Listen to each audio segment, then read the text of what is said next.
De la carta de San Pablo a los Efesios.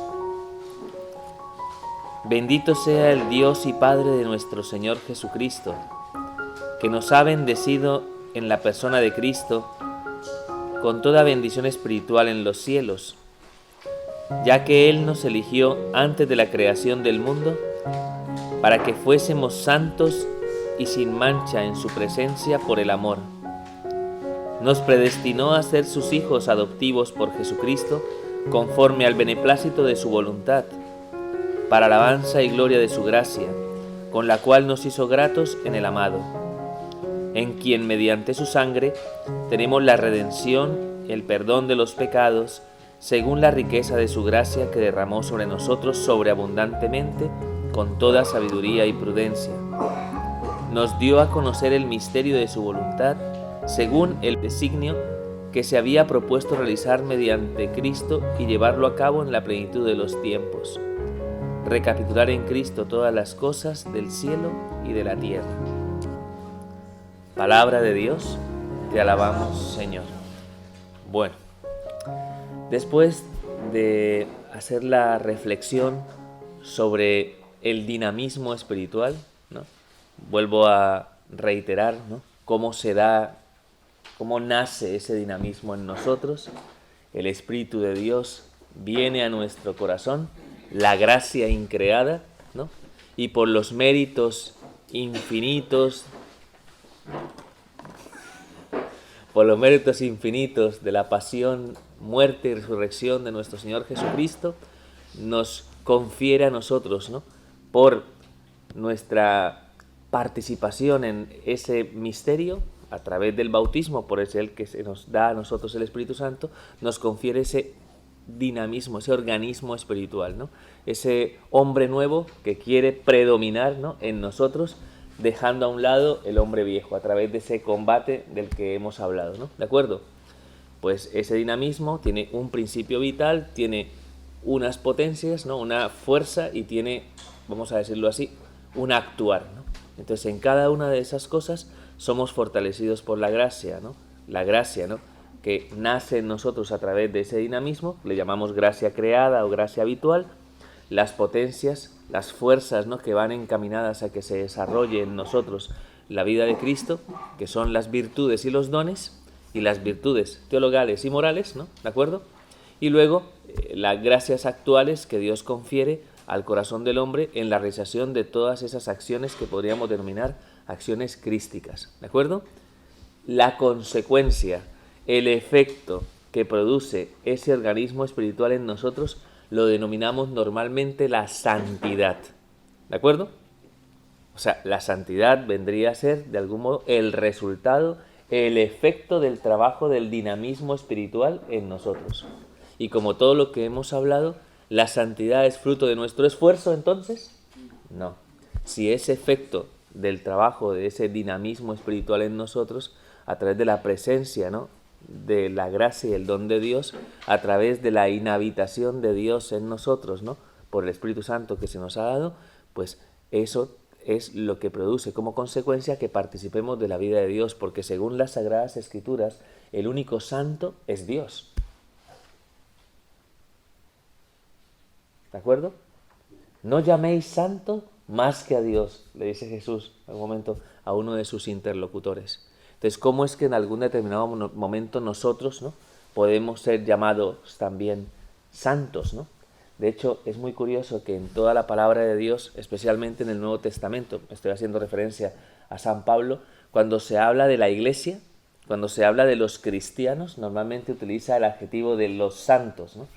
Por ejemplo, en la carta a los Corintios, donde se habla de la colecta necesaria para apoyar, ¿no?, a las primeras comunidades cristianas, se habla de esas comunidades cristianas como la comunidad de los santos. ¿De acuerdo? No entendiendo aquí la santidad, evidentemente, como el reconocimiento de las virtudes heroicas de aquellos que la Iglesia ha considera que son santos, ¿no?, y, digámoslo así, ejemplo, ¿no?, en el itinerario y en el desarrollo de nuestra vida espiritual, sino que ya de por sí, todos y cada uno de nosotros, en virtud de la gracia, digamos, vivimos un proceso de paulatina santificación. Pues como Javi ayer, me ha acordado que Javi me hablaba de la divinización, ¿de acuerdo? Que es un concepto de los padres de la Iglesia, haciendo referencia fundamentalmente al proceso y al desarrollo de la vida cristiana, pues ese proceso de divinización tiene que ver con esto que estamos hablando, ¿de acuerdo? Que el Espíritu Santo, evidentemente, al reproducir la vida de Cristo en nosotros, nos va divinizando, va conformándonos según la vida de Dios. ¿Y por qué lo hace? ¿Cuál es la razón por la cual el Espíritu Santo realiza esa obra de santificación? Porque en el fondo nuestro corazón ha sido creado para participar de esa vida, ¿de acuerdo? O sea, en la medida que el corazón va asumiendo los rasgos, los mismos sentimientos y pensamientos de Cristo por esa obra del Espíritu Santo en nosotros, de esa manera el corazón se reconoce, vamos a decirlo así, ¿no? Se reconoce. Es como cuando en algún determinado momento yo tengo un talento que nunca he hecho fructificar y de repente lo pongo en ejecución, ¿no? ¿Me explico? A lo mejor alguno de vosotros tiene la gracia o tiene el don de la pintura, ¿no? ¿Me explico? Pero trabaja en la oficina de correos. Y está todo el día atendiendo y haciendo, y en fin, pero nunca, y de repente algún día, pues por lo que sea, coge un lienzo, se sienta en un lugar y empieza a pintar. ¿Y qué siente su corazón? Su corazón siente emoción, ¿no? En algún momento, porque estás haciendo algo, ¿no? Algo que es inherente, ¿no? a tu riqueza, ¿no? Te estás descubriendo, te estás dando cuenta de algo que estaba en ti y que no habías de alguna manera hecho, que esa potencialidad nunca la habías desarrollado, nunca habías tenido la oportunidad de convertirla en acto, ¿de acuerdo? Entonces cada vez que nosotros se reproduce la vida de Dios, nuestro corazón inmediatamente es como si vibrara, vamos a decirlo así de esta manera. Eso es lo que entendemos de la escena de la transfiguración cuando los apóstoles dijeron: qué bueno es estar aquí, hagamos 3 tiendas, ¿de acuerdo? Que lo que quiere significar de esa manera es que el corazón del hombre está hecho para contemplar la gloria de Dios. Cuando Cristo se manifiesta glorificado en medio de los suyos, en ese momento los 3 apóstoles, Pedro, Santiago y Juan, digamos, es como si el corazón dijera: es aquí donde quiero estar, es aquí donde quiero encontrar, ¿no?, mi morada, ¿no? Es aquí donde tiene que descansar realmente mi corazón, ¿de acuerdo? Y es hermoso considerar eso, ¿no? Porque a fin de cuentas es darle a nuestro corazón lo que nuestro corazón siempre ha buscado. Por eso Dios siempre, de alguna manera, procura el bien de los suyos. Ayer cuando hablábamos, ¿no?, de la dinámica de la gracia, cuando hablábamos del trabajo de la virtud, del trabajo de los dones, ¿no? Aunque de alguna manera para nosotros ese trabajo de virtud y ese trabajo de los dones siempre represente, ¿no?, un proceso de purificación en nuestro interior, siempre de alguna manera Dios quiere lo mejor, ¿de acuerdo? Tiene que de alguna manera, ¿no?, evidentemente, luchar contra nuestras resistencias.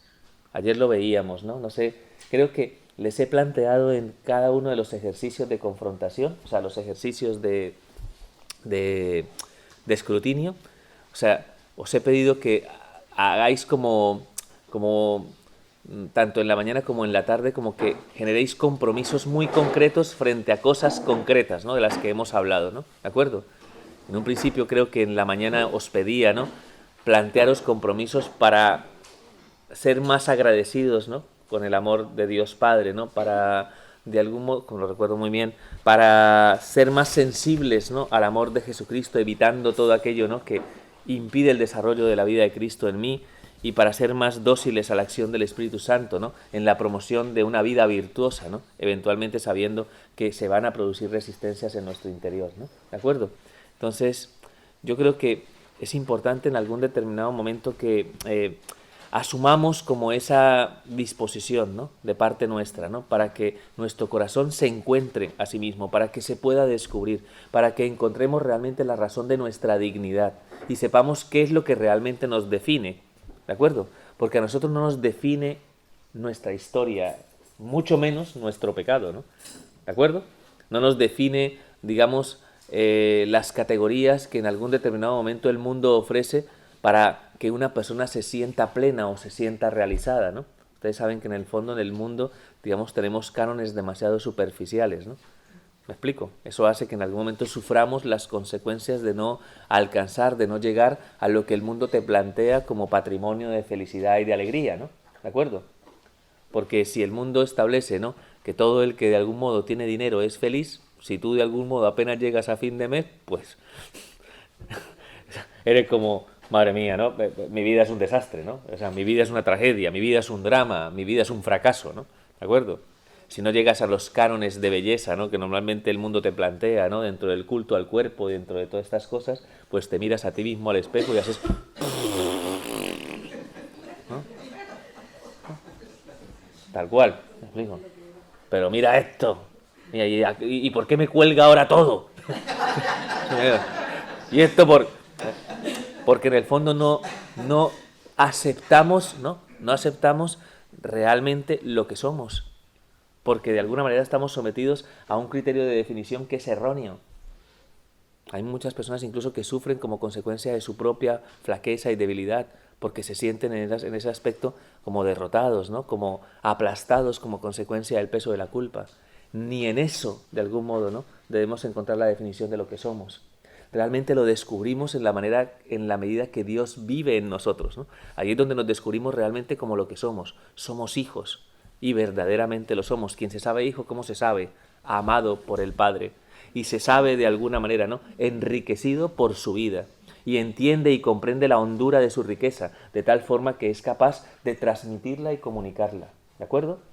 Por eso yo considero que la santidad es fundamentalmente un don, ¿no? Es una gracia que hemos recibido de Dios por la participación en su vida. ¿De acuerdo? Por tanto, olvidémonos de la consideración de la santidad como algo que nace fundamentalmente de nuestro esfuerzo. ¿De acuerdo? Eso no quiere decir, como dice San Agustín, que el Dios que te creó sin ti no te salvará sin ti, ¿no? Porque alguien puede decir, la santidad es una gracia. Aquí la estoy esperando. No, porque en el fondo, ¿no? O sea, no se trata en algún momento de que entendamos esto desde un cierto pietismo, ¿no? Desde un cierto pasotismo, ¿no? En el que de alguna manera como que es simplemente como por ósmosis, ¿no? Que de repente, ¿no? Entra la gracia en mí, ¿no? O sea, necesitamos una disposición, ¿de acuerdo? O sea, necesitamos abrir las puertas de nuestro corazón para que se manifieste esa gracia en nosotros. Por eso, ¿no? Por eso entendemos que hay que poner unos medios para que esa disposición sea posible. ¿De acuerdo? O sea, hay una lluvia de gracia y de bendición, pero tienes que quitarte el traje de neopreno y tienes que salirte, ¿no? Para que la lluvia te empape, ¿no? La disposición está en ti. La lluvia tiene su eficacia, pero necesita tu corazón estar abierto, ¿no? Para que esa gracia sea operante en ti. ¿De acuerdo? Entonces eso es un poco lo que el Señor quiere, ¿no? Desarrollar en nosotros. Cuando hablamos fundamentalmente de la santificación, hablamos de ese propósito. ¿De acuerdo? ¿Vale? Entonces, normalmente en la vida cristiana, cuando se habla de santificación, normalmente nos hacemos la pregunta, ¿qué tenemos que hacer? Es una pregunta que le hace un joven a Jesucristo en algún momento en el Evangelio. ¿Qué tengo que hacer para alcanzar la vida eterna, ¿no? ¿Qué tengo que hacer? Y más allá de la consideración del hacer, porque ese joven había puesto, de algún modo, toda su confianza en el cumplimiento de los mandatos de la ley, el Señor lo que le invita es a que se despoje de sí mismo. ¿De acuerdo? Dios había leído en el corazón de este joven, de este chico, que él estaba de algún modo apegado a las riquezas. ¿De acuerdo? Entonces, como ve que está apegado a las riquezas y como es bueno, y como quiere de algún modo que descubra realmente quién es y cuál es el fundamento de su riqueza, le dice, vende todo lo que tienes, que es lo que le está diciendo es, despójate de lo que condiciona tu vida, despójate de lo que ata tu corazón, despójate de esa idolatría y sígueme. O sea, no le plantea un actuar, ¿qué le plantea? Un desprenderse, un desasirse, un olvidarse de sí. Eso lo hemos escuchado ayer en Sor Isabel de la Trinidad. ¿Lo recordáis? Un despojarse completamente para que los tres estén en mí. Para que de algún modo sean los tres, diría ella, ¿no? Los que en algún determinado momento pues dinamicen absolutamente todas y cada una de las potencias de mi corazón, de mi ser personal. ¿De acuerdo? Y esa es la clave fundamental del proceso de santificación. Por eso cuando nos enfocamos en el hacer, normalmente viene una de las tentaciones más grandes que podemos experimentar, y es el de la soberbia espiritual, ¿no? considerar que de algún modo somos nosotros los que estamos logrando, ¿no?, esta santificación con nuestro propio esfuerzo o con nuestros propios méritos. Y no tiene sentido. Además, que Dios es consecuente con lo que pretende y quiere de todos y cada uno de nosotros cuando purifica nuestro corazón, porque Él sabe exactamente de lo que necesitamos ser desprendidos y sabe de lo que tenemos necesidad. ¿De acuerdo?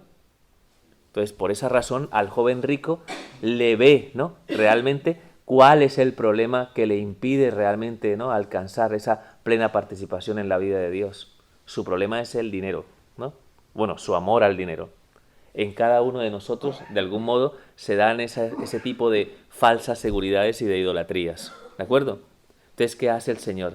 Cuando yo le digo Señor, ¿no? O sea, pues quiero que de alguna manera actúes en mi vida. Pues el Señor de algún modo va directamente, ¿no?, a aquello de lo que tú tienes necesidad. Y lo que tú tienes necesidad es aquello que el Señor quiere en algún momento trabajar en ti, porque se convierte en tu caballo de batalla, ¿no? ¿De acuerdo? ¿Me explico? Pues a lo mejor alguien, ¿no?, pues aspira a que en algún determinado momento pues Dios le conceda gracias sobrenaturales, ¿no?, dentro de lo que es el contexto y el desarrollo de la vida de piedad y de la vida espiritual, ¿no? En el ámbito de la oración, en el ámbito del sacrificio, en el ámbito del servicio, la limosna y el servicio en la caridad, ¿no? Porque a lo mejor tú piensas, ¿no?, o le pides al Señor que lo que realmente te conviene en este momento es que el Señor te dé pues la gracia de mantener pues tu rectitud y tu disposición de ir a buscarle en el Santísimo, de orar, etcétera, etcétera, y puede ser que Dios quiera trabajar algún aspecto distinto de tu vida, que es donde realmente a lo mejor eres débil y frágil, ¿no? No donde tú de alguna manera te sientes más seguro y eres fuerte. ¿Me explico? O sea, por eso hay que de algún modo sintonizar, hay que de alguna manera plantear realmente qué es lo que Dios quiere trabajar en mí. No, es que Dios, Señor, yo te pido que me des un corazón generoso para poder servir a los demás, para poder ponerme al servicio de los pobres, para poder hacer más obras de misericordia. Bueno, pero antes de eso, ¿no sería más consecuente que trabajaras tu humildad, por ejemplo? Y que de la humildad trabajaras tu paciencia. Porque a lo mejor, ¿no?, en las acciones transitivas, donde normalmente, ¿no?, procuramos desarrollar toda nuestra vida cristiana, digamos, para muchas personas es muy, bueno, fácil, entre comillas, ¿no?, digamos, dedicarnos al servicio de los pobres, de los necesitados, y no atender las necesidades del prójimo, o sea, del que está a mi lado, ¿no? Mi marido, mi esposa, mis hijos, etcétera, etcétera. ¿No es mucho más consecuente en algún momento que el Señor, ¿no?, te pida, ¿no?, que el trabajo de crecimiento y de maduración esté en aquello en lo que tú tienes necesidad de ser fortalecido? Yo le estoy pidiendo la gracia al Señor de la oración para estar más horas al frente del Santísimo Sacramento. Sí, pero también te está esperando tu familia en casa, que lo sepas, ¿eh? Uy, no, pero es que allí pierdo la paz.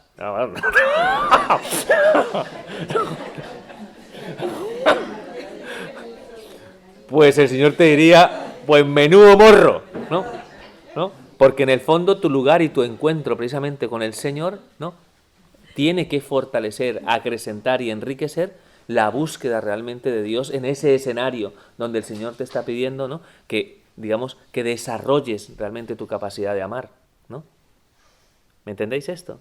Entonces es el Señor el que sabe y el Señor es el que trabaja, ¿no?, esa obra de santificación en nosotros porque sabe de lo que tenemos necesidad. ¿De acuerdo? Es más, estoy convencido que el Señor nunca realiza este proceso de santificación como nos gusta a nosotros que sean las cosas, de manera inmediata. ¿De acuerdo? O sea, eso quiere decir que el Señor no es una pastilla de frenadol, ¿no? Que yo le digo al Señor, Señor, mira, el Señor, no, frenadol, aquí todo el mundo conoce el frenadol, ¿no? Me imagino, ¿no? Pues que de algún modo tengo unos síntomas, ya está arreglado el problema. No. Creo que el Señor también incluso se toma su tiempo para llevar a cabo todo este proceso, ¿no?, de purificación en nosotros. Y por eso hay remanentes, por eso hay caballos de batalla, por eso hay luchas continuas y permanentes en nosotros. Diría San Pablo, por eso hay aguijones, ¿no?, que purifican nuestra alma. ¿Cuál es la razón de esa realidad? ¿Por qué el trabajo de la santidad no puede ser inmediato? ¿Por qué no puede Dios, no, como ya arreglarlo todo y ya? Señor, arréglame, ya. ¿Qué te cuesta a ti si eres todopoderoso? Entonces, Yo me pregunto a mí mismo, conociendo la hondura de nuestra soberbia y de nuestro orgullo, porque el hombre viejo, madre mía, se niega a morir, ¿no? Se resiste, se agarra así, ¿no? De las uñas, ¿no? Para no dejarse, ¿no? Como erradicar de nuestro dinamismo personal. Y yo me pregunto a mí mismo, si tuviéramos todo el conjunto de las virtudes, todo el conjunto de los dones, toda la manifestación de su gracia y la santidad, ¿no? Y la reconociéramos en vida, ¿no? ¿Qué diríamos como nosotros? Pues yo como la Virgen proclama mi alma la grandeza del Señor. No. Si ya siendo imperfectos, siendo débiles y frágiles, la vanidad y el orgullo espiritual nos llevan muchas veces a sentirnos mejores que los demás y a mirar a muchas veces a las personas por encima de nuestros hombros, grande sería nuestra soberbia si fuéramos enteramente perfectos y no tuviéramos algo que trabajar interiormente en nuestro corazón. Por eso Dios dilata el proceso de santificación y hace que en algún momento seamos conscientes de nuestra necesidad. Por eso el signo de la flaqueza, ¿no? El aguijón en la carne siempre permanece, siempre. Síntoma de que este trabajo, síntoma de que este combate nunca tiene tregua, ¿de acuerdo?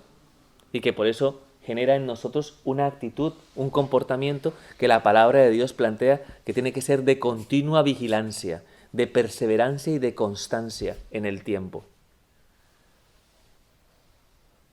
Porque Dios, de alguna manera, trabaja, ¿no?, en nuestra vida sirviéndose del tiempo. Dios es el Dios de la espera. Dios de la espera. El Dios de la espera, ¿no? Desde siempre, ¿no? Desde que inicia el proyecto de la salvación, Dios inscribe su proyecto de la salvación a partir del contenido de una promesa. ¿De acuerdo? Abraham, sal de tu tierra y vete a la tierra que yo te voy a mostrar. ¿De acuerdo? ¿Le dijo cuál? No. ¿Sabía para dónde iba? No. Tiene que hacer un acto de fe y de confianza, no confiar en sí mismo, sino confiar en el Dios que iba delante de él, ¿no? Y por eso Abraham coge sus cosas y se va. Porque el Señor le ha hecho una promesa que va a ver a Abraham, una promesa con la que ellos murieron esperando, ¿no?, que su descendencia y que su pueblo vieran el alcance del cumplimiento de las promesas de Dios. Entregaron su vida al servicio de esa promesa. Yo la verdad admiro mucho a los patriarcas, muchísimo. Especialmente a Abraham, que Abraham es un crack. Honestamente, ¿no? Si yo le digo a todos aquí, bueno, nos vamos de viaje, seguidme. Padre, ¿y hará frío o calor donde vamos?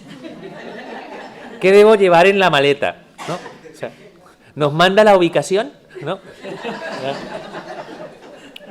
O sea, alguien realmente se fiaría, ¿no? Y iría donde el Padre me lleve. ¿No? Pues, oye, la verdad es que nosotros de alguna manera queremos tener seguridades, ¿no? Queremos de alguna manera tener las cosas, digamos, como atadas, ¿no?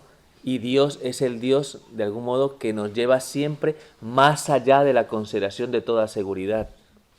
El Hijo del Hombre no tiene dónde reclinar la cabeza. Y esa es la invitación que nos hace cuando nos dice, seguidme. Es siempre, digamos, un proceso de desprendimiento continuo. Eso es necesario en el corazón para que la santificación, ¿no?, sea operativa, ¿de acuerdo? Para que sea dinámica, para que tenga desarrollo. Es la forma como Dios lo ha querido y así le ha parecido bien, porque conoce nuestra humanidad y sabe que somos barro. Entonces su pedagogía para con nosotros es excelente. Solo que nosotros muchas veces no comprendemos el alcance de esa pedagogía y nos resistimos y luchamos y combatimos. Alguien puede decir, y el Señor se enoja, se plantea las cosas. Estoy aburrido de Rita.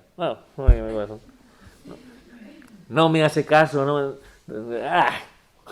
O sea, el Señor Es más, podríamos decir, ¿no?, que en los momentos en los cuales libramos esa batalla, ¿no?, para ajustarnos al querer de Dios, cuando muchas veces nosotros, ¿no?, peleamos muy entre comillas con Dios, ¿no?, Dios se complace en ello. ¿Verdad? Dios se complace en esa realidad. O sea, ¿qué quiere decir, no? Que Dios nos mira y seguramente, o sea, cuando nos ve ahí... ¿Sí? Ay, mis hijos. ¿No les pasa a veces, no? Cuando tienes que corregir a tus hijos, ¿no? Cuando tienes que... Y que los hijos te... Pero es que yo... Y tú estás por dentro... Ay, ay, ya aprenderás, no te preocupes. No sé si me entiendes, ¿no? Hay como una especie de, como de complicidad en esa realidad, ¿no? ¿De acuerdo? Dios es suma bondad, es paciencia infinita, ¿no?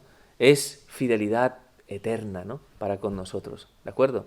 O sea, Dios está ahí simplemente para de algún modo confirmar que sus obras, que su proyecto, que su pedagogía es excelente. Y es donde tenemos que desarrollar confianza, aunque experimentemos el aguijón en la carne. Creo que eso es necesario para nuestra humildad, necesaria para que en algún momento nos acerquemos ante Dios con el corazón contrito y humillado, que no seas como el fariseo del templo, sino que seas como el publicano en el templo. No sé, ¿recuerdan la escena del Evangelio? Bueno, pues cuando hablamos de justificación, ¿no?, dice el Señor, ¿no?, que aparece el fariseo en el templo: Señor, te doy gracias porque rezo todos los días, porque practico, ¿no?, el ayuno, porque doy limosna y porque especialmente no soy como el desgraciado publicano ese que está ahí atrás, ¿no? No sé si me entienden, ¿no? Se creía justo delante de Dios y se presenta delante y de pie, ¿no? Delante y de pie, ¿no?, en la presencia del Señor. Y dicen que el publicano, pecador público, ¿no?, o sea, porque eran de algún modo considerados, digamos, al mismo nivel de las prostitutas. O sea, tú imagínate cómo era visto un publicano en aquel tiempo, en tiempo de Jesús, un recaudador de impuestos, pues se hace en el asiento de atrás, en el último asiento, ¿no? Allí en la parte de atrás, donde está Ana. ¿No? Y no está de pie, ¿cómo está? Está postrado, ¿no? Está postrado, es una actitud humilde, ¿no? O sea, pone, ¿no?, rostro en tierra, ¿no? Y le dice al Señor: Señor, o sea, ten misericordia de mí porque soy un pecador. Toma conciencia de su flaqueza y de su debilidad. Toma conciencia, ¿no?, evidentemente, de lo que le ata y le condiciona el corazón. Y lo único que hace es pedirle al Señor que le asista, que le ayude, que le conceda la gracia de la salvación en medio de su propio drama, ¿no? ¿De acuerdo? Y cuando dice el Señor en la parábola, termina de decir la parábola, dice: ¿cuál creéis que se fue justificado a su casa? Y dice: el publicano, que no es precisamente, ¿no?, el que se creía justo delante de Dios, sino el que se creía necesitado de la misericordia de Dios, porque tomaba conciencia de su propia, digamos, de su propio combate interior, ¿no?, de su propia limitación. Entonces, ¿es bueno que tengamos un aguijón en la carne? Yo quiero que el Señor me lo quite, ¿no? ¿Y qué le dijo el Señor a San Pablo? Algo de este retiro: te basta mi gracia, te basta mi gracia. ¿Quién me librará de este cuerpo de muerte? ¿No?, de San Pablo, ¿no?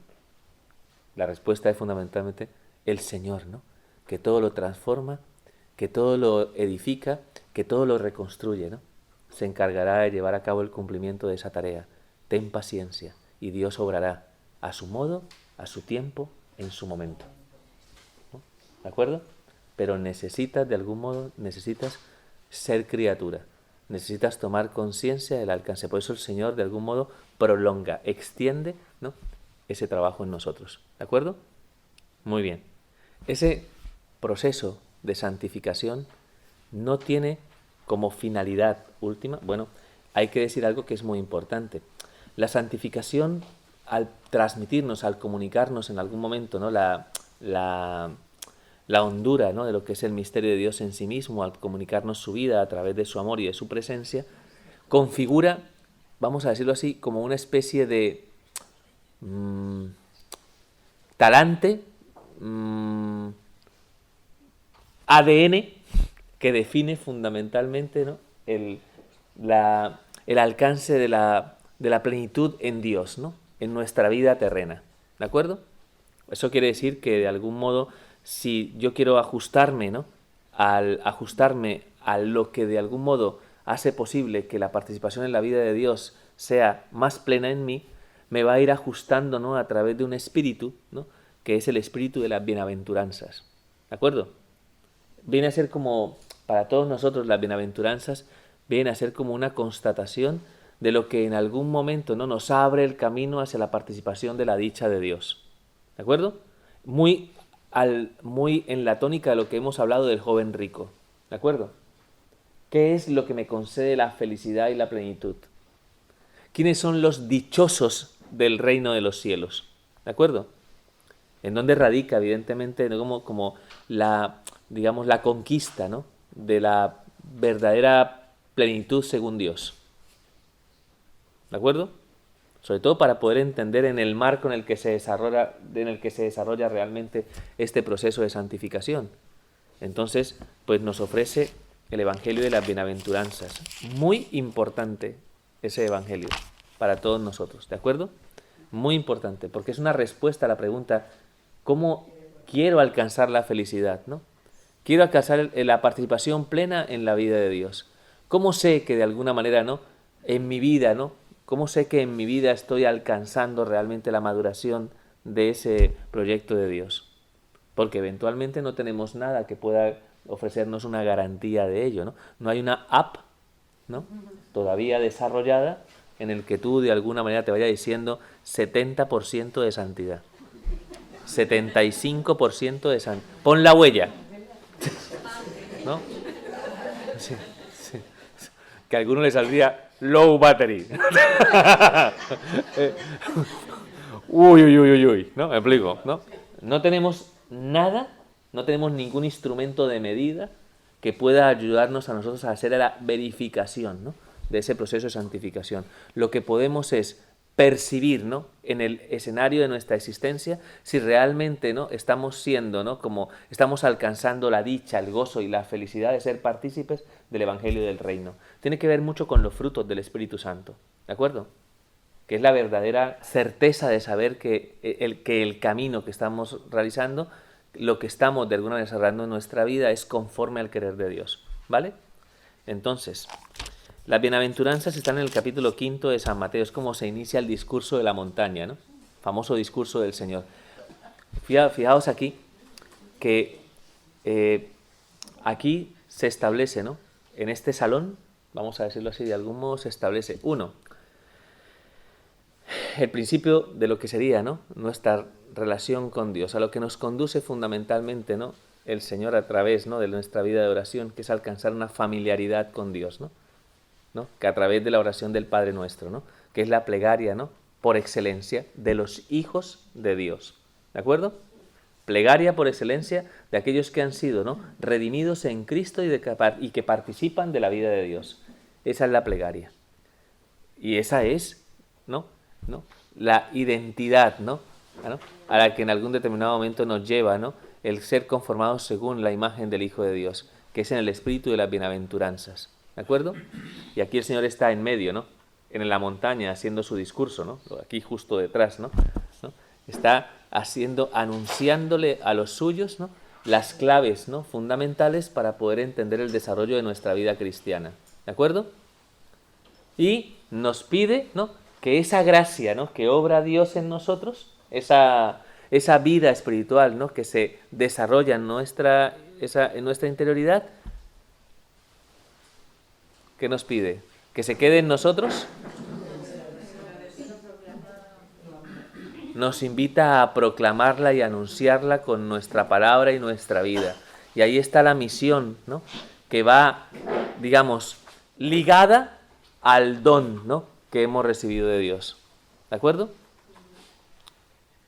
Casi que podríamos decir que aquí en este salón hay una catequesis, ¿no?, profunda de lo que significa la vida en Cristo, ¿no?, y la misión, ¿no? Que esa vida en Cristo trae consigo. ¿De acuerdo? Bienaventuranza significa aquí dicha plena, significa beatitud en el lenguaje estricto, ¿no? De hecho, hay textos de traducciones de la palabra de Dios que utilizan la palabra beatos, ¿no? Beatos, o sea, beatitud significa vida lograda y plena. Pregunta, ¿qué es para nosotros una vida lograda y plena? Bueno, no le preguntemos al hombre viejo, ¿no? Yo le estoy preguntando, evidentemente, a los que han escuchado las charlas de este retiro. ¿Qué es una vida lograda y plena? La participación en la vida ¿de quién? De Dios, ¿de acuerdo? Bueno, entonces, eso es lo que de alguna manera nosotros debemos considerar como beatitud, vida lograda y plena. Evidentemente, si le pregunto al hombre viejo qué es una vida lograda y plena, ¿qué respuestas yo encontraría en el mundo? Riquezas, placeres, éxito, reconocimiento, ¿no? Grandeza, ¿no? No sé, ¿no? Cuando hacen propagandas de las loterías, normalmente, ¿no? Pues las propagandas de las loterías siempre como que elevan la consideración de lo extraordinario en el hombre, ¿no? Entonces te presentan un escenario de un yate, no sé, una isla paradisíaca, un montón de suculentos manjares y banquetes. Veo que algunos hacen una cara así como... ¡Ah! El hombre viejo, ¿no? El hombre viejo, ¿no? Está ahí, siempre latente. Eso es lo que de alguna manera se plantea como identidad, ¿no? De la felicidad según el mundo. ¿De acuerdo?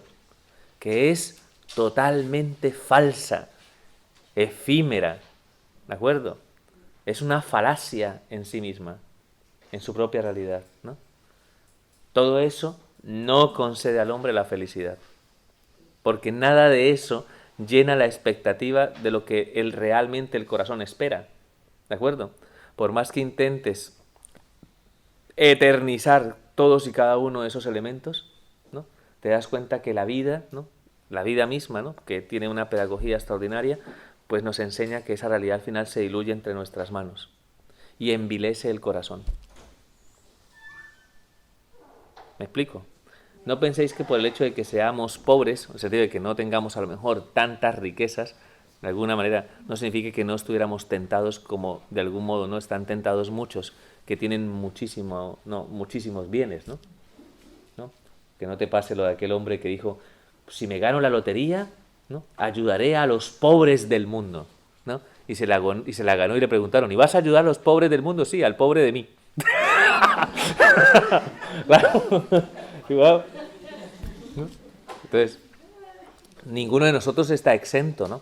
A caer en la tentación de considerar la felicidad desde esa perspectiva, ¿no? Y esa es la identidad que nos ofrece el mundo, identidad, repito, superflua, identidad que de alguna manera no nos da libertad, sino que nos esclaviza, identidad que produce un enorme sufrimiento en nuestro corazón. Si te defines por eso, estás condenado a ser un desgraciado o una desgraciada, si eso es lo que define tu vida. Pero con autoridad, ¿no? Te lo digo, no vas a alcanzar la felicidad, aunque se vislumbre, ¿no? Como algo extraordinario. Será efímero, ¿no? Y te generará una esclavitud, porque dependerás fundamentalmente de ello. ¿Me explico? Por eso normalmente los ricos, ¿no? Normalmente siempre despilfarran, ¿no? Es normal, ¿no? Porque en el fondo necesitan de algún modo compensar la necesidad que les brinda, ¿no? El tener en motivaciones, en ilusiones que de alguna manera pierden su fuste cuando las disfrutas. Entonces no las puedes eternizar en tu corazón. Se diluyen. De todos modos sigue siendo para nosotros, vemos, no sé, nos da muchas veces como, nos da como una envidia, ¿no? Ver que en algún momento, ¿no? Pues las personas disfrutan de estas cosas, ¿no? ¿Por qué no es compatible? No, No es que no sea compatible, ¿no? En el sentido de decir que evidentemente estamos hablando aquí del poner el corazón en ello, ¿no? Es evidente que yo no soy partidario de un discurso de que los ricos no entrarán en el reino de los cielos, entonces, no, el que tenga bienes, pues se condenará, ¿no? No. El Señor lo aclara de una manera contundente, es poner el corazón en ello, ¿no? Hay personas que pueden tener muchísimo dinero, ¿sabes? Y pueden tener su corazón puesto en el Señor, lo cual significa que sabrán administrar sabiamente esas riquezas, ¿no? Podríamos decirlo de esa manera, ¿no?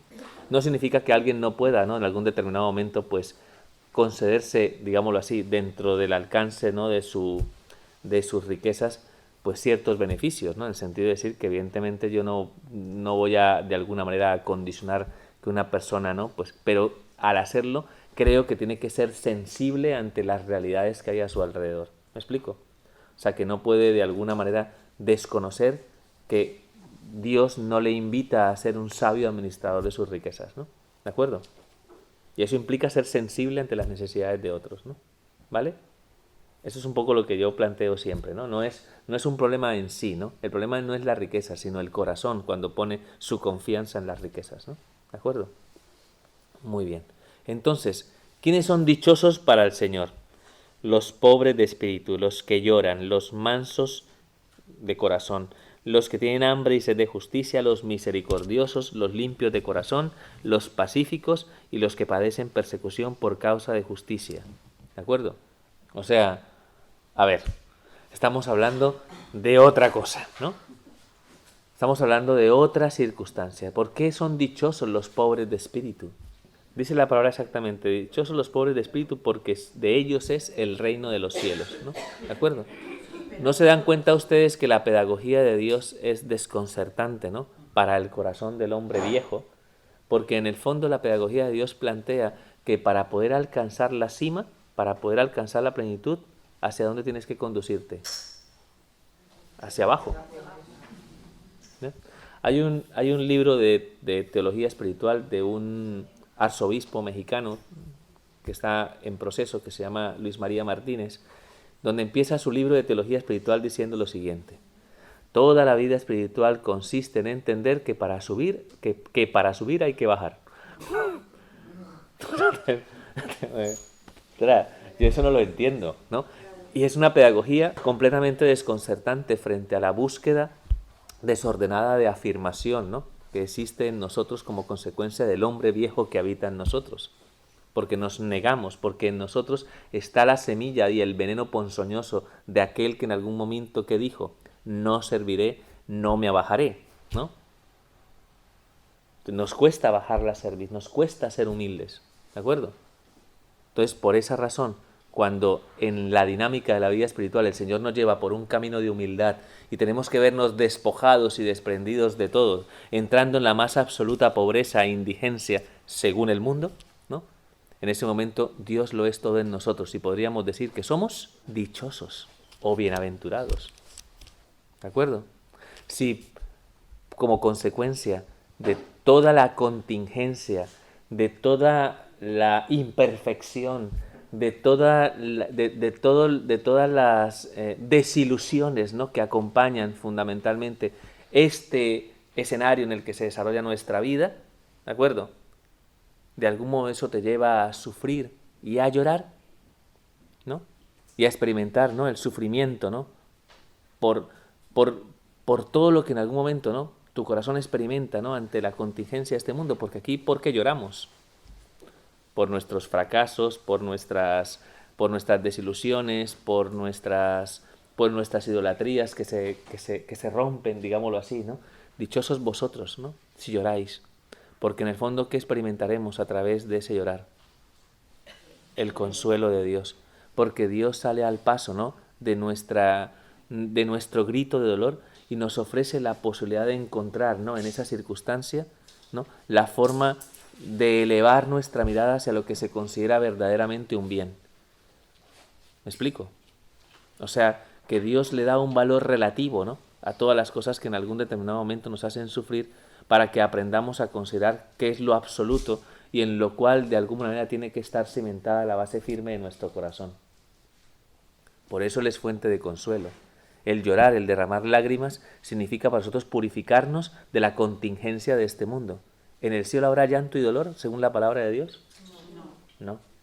Porque en el cielo, de alguna manera, seremos consolados por aquello que lo planifica todo.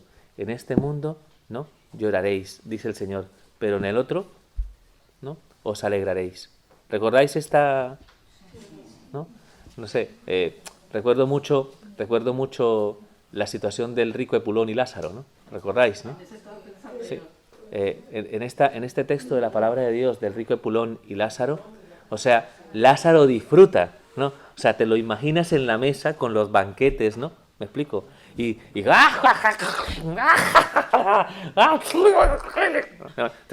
disfrutando, ¿no?, de la vida, ¿no? Qué maravilla de vida, ¿no? Y Lázaro estaba en la puerta. Lázaro tiene nombre, ¿eh? El rico no. El rico Epulón no tiene nombre en este texto. El rico Epulón es opulento, ¿no? ¿De acuerdo? Entonces, disfruta de la vida. Y el Lázaro, que tiene nombre, ¿no?, en este texto, tiene nombre, el otro no, tiene nombre. Lázaro está en la puerta, ¿no? Totalmente llagado, ¿no? Los perros venían a lamerle las llagas, ¿no? ¿Me explico? Para la situación de cualquier persona, esta situación es una situación, ¿no?, como de indigencia, ¿no? Vamos a decirlo así. Una situación que, vamos, generaría un drama en tu corazón, ¿no? Al verte de esa situación, ¿qué harías? Romperías, evidentemente, en lágrimas de dolor y de sufrimiento por lo que vives. ¿De acuerdo?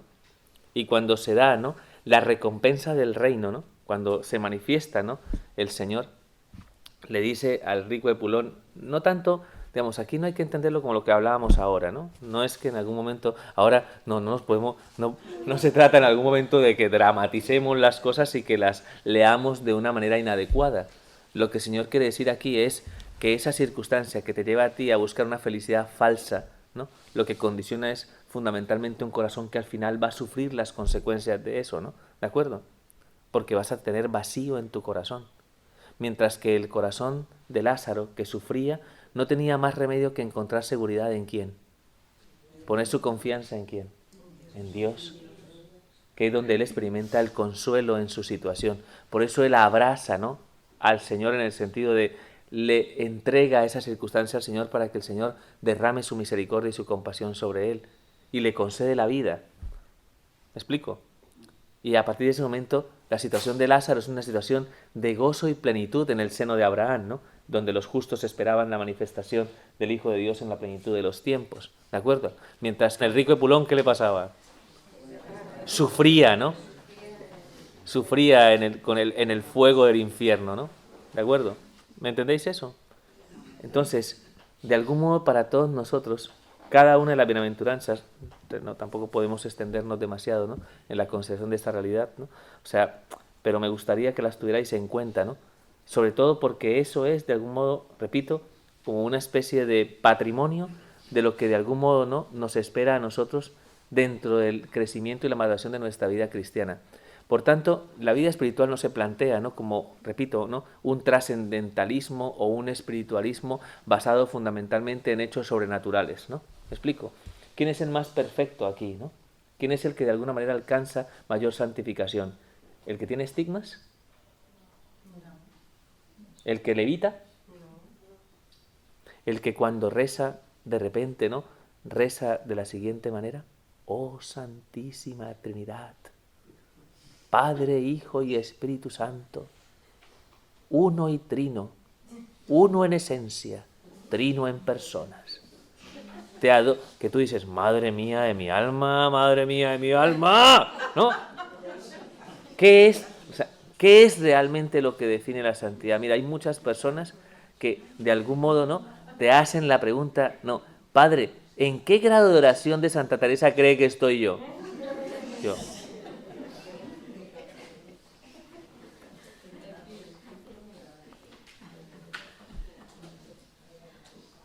No os dejéis engañar por esa falacia y por la búsqueda de cosas extraordinarias.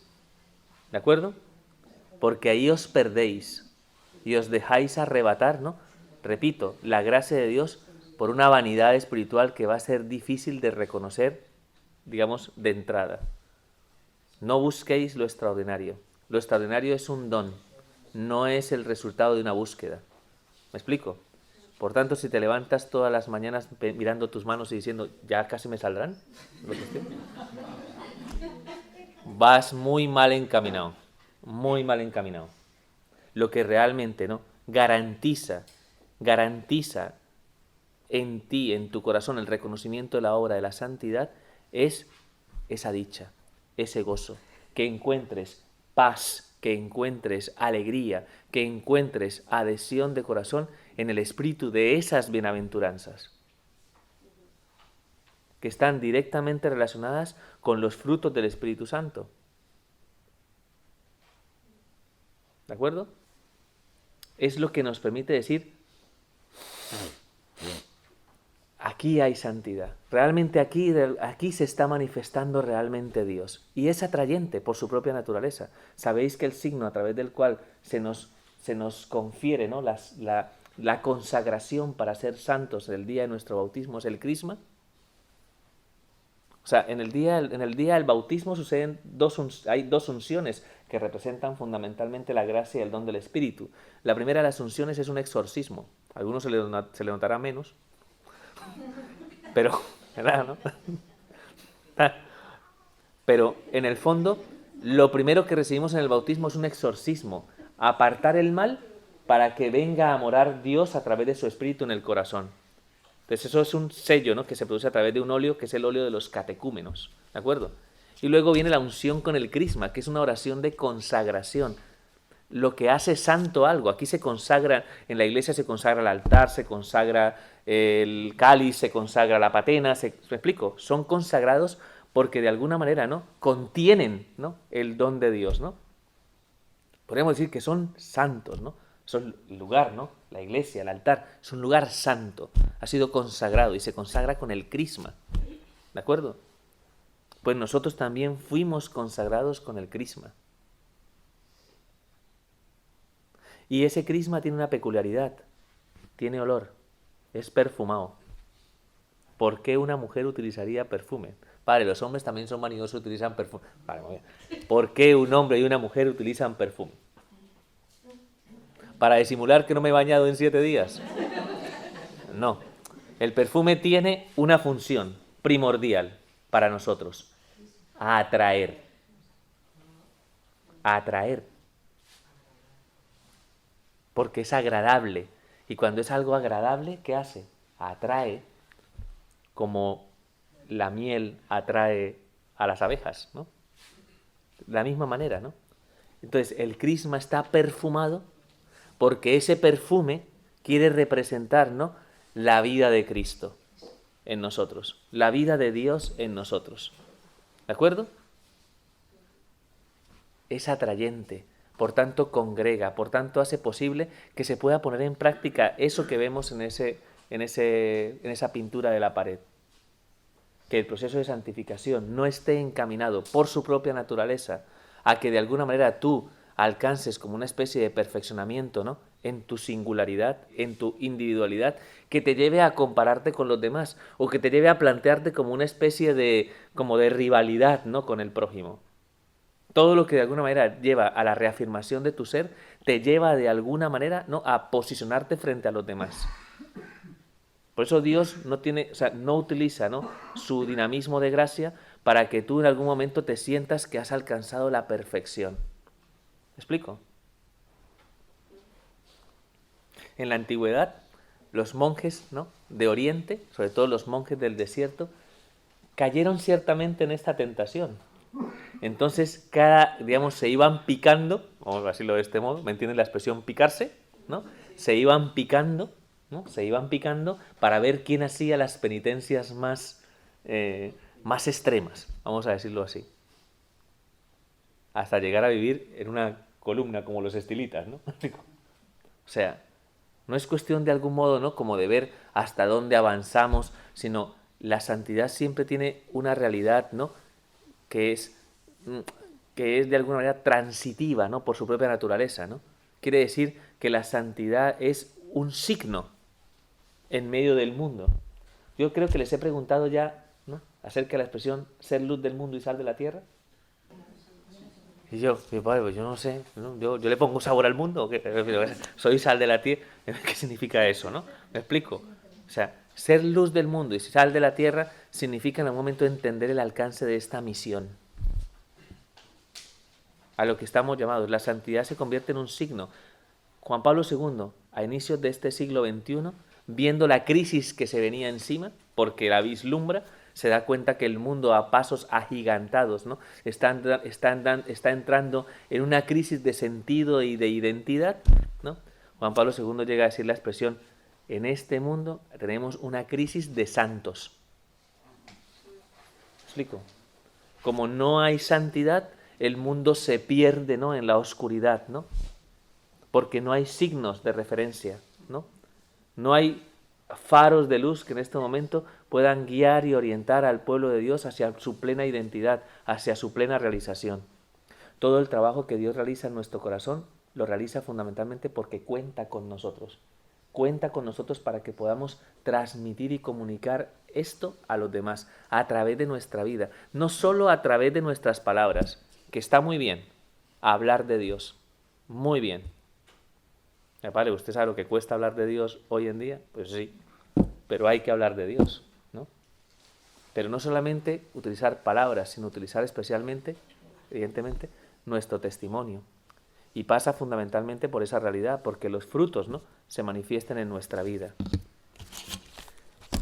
¿Cuáles son los frutos del Espíritu Santo?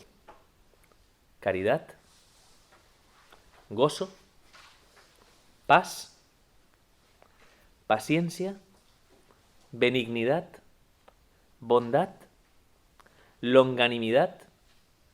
Suena como longaniza, padre, ¿lo puede explicar?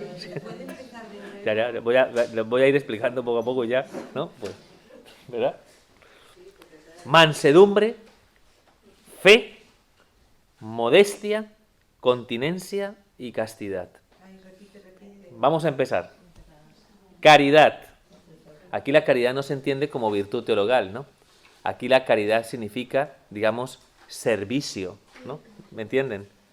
El que se hace el último y el servidor de todos. Ese es el que tiene la caridad en sus obras, ¿de acuerdo? El que sirve, porque el Hijo del Hombre no ha venido a este mundo a ser servido, sino a servir y a dar su vida, ¿no? Así se concreta realmente, ¿no? No el hecho de que yo sea el sol y que todos los demás planetas giren en torno a mí, ¿no? ¿Me explico? Sino que yo entienda que mi labor consiste en ofrecerme y entregarme a los demás, ¿de acuerdo? Estamos hablando de los frutos, la caridad. El gozo es la alegría, ¿no?, apacible, que descansa siempre en el proyecto de Dios, ¿de acuerdo? Por tanto, no es chabacanería, ¿no? No sé si me entienden. No es la alegría del payaso o la alegría del cachondeo, creo que se entiende, ¿no? Me explico. No es esa alegría, es la alegría apacible del que en algún momento, de algún momento, descansa siempre en Dios. Y por tanto, digámoslo así, eso le confiere paz, ¿no? Son los tres frutos más importantes del Espíritu Santo, ¿de acuerdo? Caridad, gozo y paz. Paz es serenidad, ¿no?, en medio de las exigencias de la vida, ¿no? ¿De acuerdo? O sea, no es paz malentendida, ¿no? No es la paz esta de la que hablábamos en estos días, ¿no?, como la ausencia de problemas, ¿no? Sino es paz realmente como sosiego interior, ¿de acuerdo? Con estos tres tendríamos como para de algún modo, ¿no?, confrontarnos ante lo que es el dinamismo de la gracia, ¿no? Me explico, presente en nosotros. Bondad, pues evidentemente, paciencia primero, ¿no? O sea, la paciencia, pues yo creo que se entiende, ¿no? Paciencia, pues significa, ¿no?, ser capaces, ¿no?, de templar, de no reaccionar, de tener como esa especie como de perseverancia en el tiempo, en la virtud. ¿Me explico? Paciencia. Benignidad. Ser benignos significa ser amables, ¿vale? La afabilidad, ¿no? No sé si me entienden, ¿no? Cuando yo, no sé, la típica persona que en algún momento, ¿no?, pues tiene buenas palabras, buen trato, buena disposición, rostro simpático, ¿no? Bondad significa buscar siempre el bien del prójimo. La diferencia con la benignidad es es en el trato, la bondad es en la intención, en el buscar siempre, ¿no?, el bien de los demás. ¿Me explico? O sea, que esa rectitud que me hace ver que en todo lo que yo persigo el bien. Buscar siempre el bien del otro, siempre el bien. ¿De acuerdo? A veces cuesta, a veces vamos con mala intención, ¿no? A veces de alguna manera, ¿no?, queremos buscar la caída del otro, ¿no? Queremos sacarnos la espina, no sé si me entienden, ¿no? No, es actuar siempre buscando su bien, su bien. Longanimidad. La longanimidad es la perseverancia y la constancia en el tiempo. Longanimidad es la perseverancia y la constancia, por ejemplo, en los propósitos, ¿no?, el que en algún determinado momento soy fiel y perseverante, ¿no? Mansedumbre tiene que ver con la docilidad, con la obediencia, ¿de acuerdo? Con el no resistirnos, ¿no? ¿Me explico? Ser mansos significa, pues eso, ser dóciles, ¿no?, que es la palabra que utiliza el Señor, ¿no?, cuando nos compara con las ovejas, ¿lo recordáis?, ¿no? Ser mansos, humildes como lo ha sido el Señor, ¿no?, que ha sido obediente al Padre hasta la muerte y muerte de cruz. Fe, aquí no entendida tampoco, ¿no?, como la caridad, como virtud teologal, sino fe aquí entendida como confianza, ¿de acuerdo? Algo práctico, ¿no?, en el sentido de decir, confiar en Dios, ¿no?, digamos, tener siempre presente a Dios en mi vida, ¿no? O sea, ¿me explico? Es en la dimensión más práctica, más experiencial, ¿no? Sería como más como un fruto, más que como, digamos, sería el fruto de la virtud, vamos a decirlo así, ¿no? La fe. La modestia, ¿no? Modestia es saber estar, ¿no?, en cada circunstancia, en cada momento, no ser ocasión, ¿no?, de prejuicio ni ocasión de ruina para el otro, ¿no? No sé, eso por ejemplo se pone muy de manifiesto en el saber estar en cada circunstancia en la que estamos, ¿no? Por ejemplo, hay cosas concretas, ¿no?, de la modestia. Por ejemplo, vamos a la iglesia, ¿no?, por decirlo así, ¿no? Vamos al encuentro del Señor. Se supone que debemos ir a la iglesia de una manera, no sé cómo expresarlo, apropiada de con quien nos encontramos, ¿no?, por decirlo así. Entonces vas de una manera, ¿no? ¿Se me entienden lo que quiero decir, no? Entonces, pero no vas no vas a un matrimonio ni a un desfile de bodas, ¿no? ¿Me explico? La modestia. ¿Me han entendido lo que significa la modestia? Es más, muchas veces, ¿no?, debemos también cuidar la forma como estamos en cada circunstancia y en cada momento, ¿no? Hay muchas personas que les cuesta cuando les decimos, ¿no?, por ejemplo, en el verano, oye, cubríos y tal y pascual, ¿no? Porque no es por el hecho de que en algún momento, es que sois los hombres unos que son los... No, o sea, en el sentido es por Dios, no es por nosotros, ¿no? Es el sentido del decoro, ¿no?, de saber con quién estás, ¿no? Y que de alguna manera exige en ti como que haya un respeto y una consideración. Al igual que cuando estás en cada momento y en cada circunstancia, eso te lleva a ti a un decoro, ¿no? ¿Me explico? La continencia, ¿de acuerdo? Y la continencia tiene que ver con el control sobre nuestros apetitos, ¿de acuerdo? ¿Vale? El que no tan fácilmente yo me deje, ¿no?, como que atrapar, ¿no?, por los apetitos, ¿no?, que se hacen presentes en nuestra vida personal, ¿no? O sea, continencia significa, ¿no?, aguante, ¿no? ¿Me explico? Sí, bueno, sí. Y la otra es castidad, que la castidad significa orden en el amor, ¿no? Ordenar todas y cada una de las potencias, ¿no?, relacionadas con nuestra capacidad de amar, para que de algún modo se manifieste, se desarrolle, ¿no?, nuestra generosa entrega hacia los demás, ¿de acuerdo?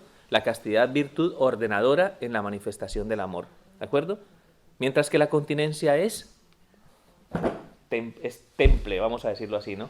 Es capacidad de decir, ¿no?, que, bueno, y eso no solamente se da en el plano de lo sexual, vamos a decirlo así, se da en el plano de todos los placeres, ¿no? Tengo que aprender a que no me gobiernen las pasiones, ¿no? ¿De acuerdo? Esos serían los 12 frutos del Espíritu Santo. Si en nosotros se manifiesta esa vida,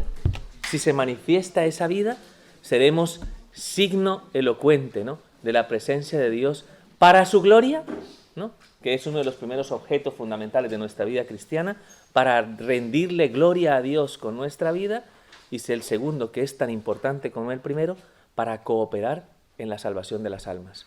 Por eso ese anuncio de ir al mundo entero y proclamar el Evangelio va precedido por la gracia del Dios, ¿no?, que les ofrece a los apóstoles su vida, su dinamismo de gracia, para que lleven a cabo el cumplimiento de esta tarea. Da gratis lo que gratis has recibido.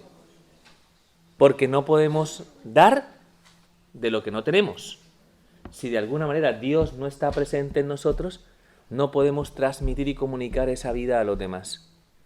Porque no se transmite solo a través de las palabras, ¿no? No solamente es una cuestión intelectual, de enseñar un conocimiento. Se trata fundamentalmente de un estilo de vida muy concreto, que nos da una identidad, somos hijos, y que se manifiesta a través de una forma de afrontar la realidad de la vida de una manera sobrenatural, como en el espíritu de las bienaventuranzas, para que se produzcan esos frutos y para que nuestra vida sea, ¿no?, verdaderamente vida cristiana, que es el objetivo por el que fuimos bautizados. ¿De acuerdo?